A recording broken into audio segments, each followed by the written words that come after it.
I'm going to show you one simple concept to double the throughput in your factory today. I just finished an on-site Kaizen with a custom cabinet customer, but of course this concept applies to anyone with a factory. And if you haven't checked out our latest podcast with Art Byrne, episode 16 of the shop floor, you can see it on YouTube or Spotify. He talks the whole time about a Kaizen, and when they did their first Kaizen and they got their amazing results, they started referring to it as their strategic weapon, and I couldn't agree more. We had a small team that we worked with this week that had some very lofty goals. Our goals were to double throughput and reduce overtime. And we had some wild results. And if you want to see how we did it, watch this video. I'm going to give you one hint. When you connect processes, you increase throughput dramatically. Stay tuned to the end of this video where I show you exactly how I formulate our plan for the week and how I keep everybody on track, focused, and how we measure. Okay, so we're getting ready to do our very first test. What we're doing is right now we have all of these assembly benches, 1, 2, 3, 4, 5, 6 assembly benches where they all independently assemble a cabinet. So we're doing a trial where we're connecting some processes. We're going to have 2 guys assembling a 2-person team. So we're going to connect that process. Then we're going to have the putty, and then they call it rigging here. So they're going to install the doors and drawers. We're going to have everything's going to flow down one line. And we've already done our independent time tests. So we know what we're looking for. We're looking for a big win here as soon as we connect processes. So let's see what happens. Okay, and then this is our timer. This tells us whether or not we're on track. If it's red, obviously we're over talk time, so the team leader can see that from very far away. If it's green, they're under the talk time. If it's yellow, they're within the talk time. So that's our visual right here at the front of the line, so we can see how this line is doing, and we know if we need to pay any special attention to it. Okay, so we have some exciting news here. We did our trial 2 days in a row. We did a short trial on connecting our assembly line instead of having the individual workbenches, and we wanted to see if we could improve our throughput, which of course we were expecting to improve our throughput. And then we knew as soon as we did that we would stress out the feeding operations, of course, but we just had to run the experiment and react to it and see where we should go. It also really helps when we run the experiment and we show where the feeding operations are struggling. It really helps us to get their buy-in to fix that problem. So that's what we did for a couple of days. We weren't able to run the line for the full day because we did really struggle to feed it. So today we have a much better buffer. Buffers on the left-hand side here. We have all these carts lined up. Everybody's connected here. We now have cabinets flowing down the line. Now one guy working on a cabinet, and then here's our carts all lined up. That's our buffer, and over here we are making sure we use that productivity timer so we can see how long we've been working on it for. We can count the number of boxes or the points that we made today. We're keeping track of any defect issues we have. We're making notes up here. We got the production manager and the team leader out here, and we're making sure that we're capturing all the things that are slowing us down, because this line is now connected. And as I said, we have proven we have increased productivity on this line by 100%.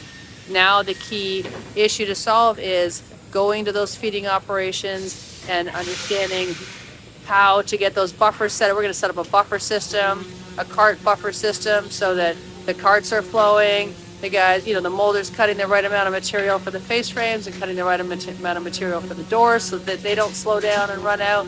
So much better results today. We proved in the last 2 days we can double the production on this assembly line, but like I said, next problem to solve is how do we feed these guys? So it's exactly what we're doing. We longer tests today because we worked out some of those feeding issues yesterday, and more importantly, a solid plan. Monday they're going to hit the ground running with a full day ahead of them. We want a full day of product available ahead of assembly, ready to go, so these guys can actually pull all day long We want a full day of inventory in front of our control point or our bottleneck, because Murphy's going to show up and we're going to have a problem. So that 1 day of inventory is going to protect you and give you a day to react to fill that buffer up again. Just want to mention a few things about this whole connecting processes when we're in a cabinet shop, connecting these assembly lines. So we're doing this on the box line. We're not doing this in the custom area. The custom area still has their own benches, you know, things like hoods and complex cabinets with pocket doors. They're not going down the assembly line. Everything else is. All of the, you know, standard uppers and lowers, all of the fairly stable standard stuff is going down the line now. But again, custom is separate. The other thing I'd like to mention is when we connect processes like this on an assembly line, it's really bumpy in the beginning. It's very uncomfortable. It's very bumpy. You are essentially exposing all of your waste instantly as soon as we connect these processes and stand back and watch. So, you know, we're not going to reach our true throughput number today because we're going to have lots of problems, but we're exposing all the issues. We solve all the problems as we expose them. Typically, the problems that we're exposing are anything that's causing you to slow down or shut you down. So defects are a massive one. As soon as you connect people on an assembly line, you're going to notice your defects right away. And if you have a defect on your assembly line and it takes more than a minute or a minute and a half to fix it, I'm pulling it off the assembly line. I do not want it to interfere with the assembly line. The team leader is now going to take care of that. He's going to make sure someone else is ordering the parts or repairing that cabinet. But it's not going to continue down the line. It will disrupt the entire line and it'll run your line dry. Again, there's some key things that we're doing here. We're looking for all the reasons that we're slowing down. We're looking at our mix. We'll notice that, oh, we don't want to schedule 2 cabinets like this back to back because it's just too much effort. So we will maybe schedule 3 easy cabinets in between those 2 more complex ones. Try to do that hijunka, even out that flow on the line for the scheduling. When the team leader is getting all of these carts behind me together, those are all put in order of how he thinks that they should go down the line based on the complexity, the type of cabinets, etc. So that's all being worked out ahead of time. These guys are just grabbing the next cart and processing the cabinets. They don't have to think about anything as far as what should I do next, how much should I work on this. We've split it up between 3 benches. We'll add a 4th bench at the end. We'll keep it empty until we need it. We might flex some labor and put a 4th guy on there. If we have something where it requires a lot of doors and drawers, then we'll add a person. We'll flex that labor in and out, but we'll have a station ready for them if we need to do that. So the other thing is that don't give up. All of the issues that are going to come up when you're doing this, they are all solvable. Every single one of them. It's going to be overwhelming for the first, week or 2. But if you have someone out here truly understanding and collecting the data, capturing the issues and solving those issues for you, every day is going to get a little bit easier. I mean, we've been at it for 3 days and we have enough of a buffer in front of assembly now to keep us going for many hours. And we struggled to do that the first 2 days, but we had to solve a lot of problems. We didn't know what those problems were going to be until we did it. And then it just forces us to go right back up to doors, which forces us to go right back to the molder guy. So this will direct you where you need to be. Just chase your problems down as they come up. Keep people out here and, team leader, manager out here, making sure that they're tracking all this data and solving all these problems. I mean, once you do that, this line is going to be rocking and rolling, 6.5 hours a day, flat out, doubling your production. We're doing it right now. When we don't have any defects and we have a steady material supply, it's 100% increase in production. I want to point out, we have not improved any process yet. There is so much opportunity for the assembly process to be improved. As you can see in some of this video, there's a lot of sloppiness here in every cabinet shop and every assembly process, not picking on anybody in particular. But I'm just saying there's so much more opportunity that we haven't even tapped into yet. That's the next stage. Once you get this line fed consistently and great quality parts, now we're looking at how can we improve the process, which is going to speed that line up again, which is then going to stress out your feeding operations again. But that's the game we're playing. right? Every time we speed up that control point or that bottleneck, those feeding operations are going to have to react. But if we have really good buffers set up, it's going to take care of itself. And then we're going to very quickly see where the problem is and we can jump on it and fix it. I hope that helped clear up a few things. I don't want to make it look like it's too simple to do this, but it's extremely powerful connecting your processes, especially when you have an assembly line with a whole bunch of separate benches. That's your big win. Now, before you guys think that we just went out on that floor and decided we were going to join everything together and create an assembly line, we're doing a Kaizen, remember? So we are in the room talking about what problems we're trying to solve. We're pointing out some of the challenges we're going to have. We're talking about quality at the source, how it affects everyone out there on the shop floor. We're talking about our big problems to solve and scheduling. We're collecting data, minutes per door. We're looking at layout. We're looking at the theory of constraints, and we're talking about bottlenecks and what that means to us, what our targets are, what are some of the things that we're going to have to do to make this work. So we are, this is like a think tank in here. I'm guiding these guys, facilitating this event. So we are problem solving in the beginning before we actually go out on the shop floor and run the experiment. So this isn't something we just walk out on the floor and do. We have our key core group on the Kaizen here. How are we going to measure? How are we going to be sure that this is going to work? How do we get ahead of some of these problems that we can see? So how are we going to regroup and see how we did, and then dial it in again? Now what do we do? Who's going where? Who's solving what problems? This is happening over 5 days, but we open it up in this room and talk about all of the details first, and then we get out on the shop floor, regroup, go back out again. The further in the week that we go, the more time we're actually spending on the shop floor. But it all starts in here, like a little war room in here. Make sure we have all of our information, key resources, and our tactical plan. Another thing that we're doing this week is making sure that we're putting lots of standards out here. And my first question is, when we're sanding, how do we know we're sanding properly? How do we get some people trained up quickly? We make sure that we have some standards, and here we go. Here's one of our standards.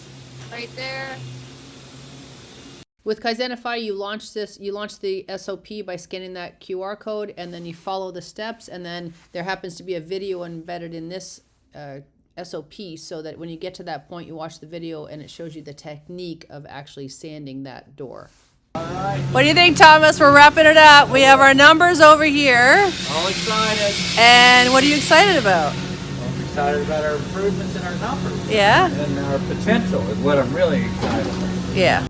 And how are we going to see the results of all of the changes that we make, like connecting processes and reducing our defects? We are going to see it on this over the line chart. This is our throughput dollars right here. When we start exceeding that line, or that's getting better and better and better, we know that the changes that we're making are having an impact. And this is the only place we want to focus, is changes that are going to have an impact to your overall throughput dollars every day. Your throughput dollars per labor hour, you can see here, minutes per piece, pieces per day. This is exactly what we're going to look at the end of the day to see how our day was. And then if it wasn't so good, in this case, we didn't meet the minimum requirement, how's tomorrow going to be different? These are some of the guys from our Kaizen team. And the Kaizen team decided that they were going to connect to this assembly process and double the throughput. Lynn, my name's Lynn, and your name's Lynn. That's cool. Absolutely thrilled.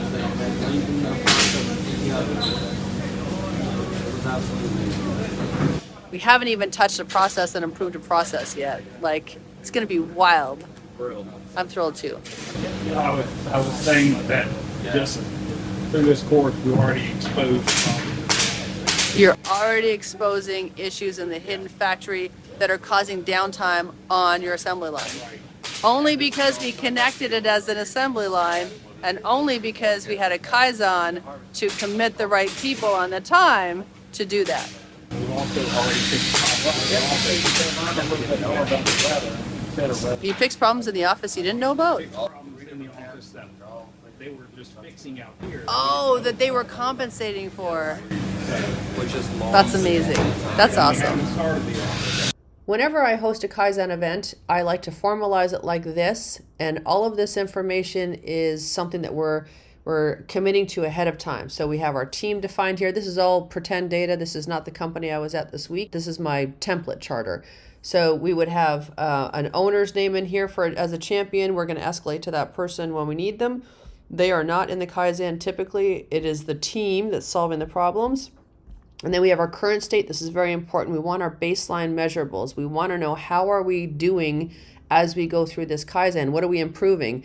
So in this case, we want to make sure that assembly, right now assembly is a bottleneck. You know, here's the number of benches we have. This is our overtime. We're not measuring our quality. And today, here's our average throughput, and we're not using standards very well.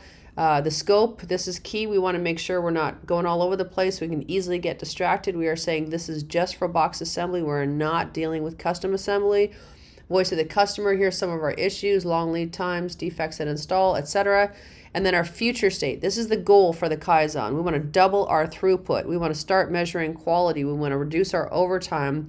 We want to make 38 our new bad day, and 50 is our goal. We want to make sure we have standards, and we're going to roll them out. And here's how we're going to measure our throughput dollars per day, quality defects per day, how many SOPs we're rolling out per day. Here's some of the obstacles we're going to face as we go through this. Here's some of our key deliverables. So this is all defined so I can keep that team on track. I hope that helps. You don't have to use this specific charter, but you definitely need to get your baseline measures together and your goals very clear.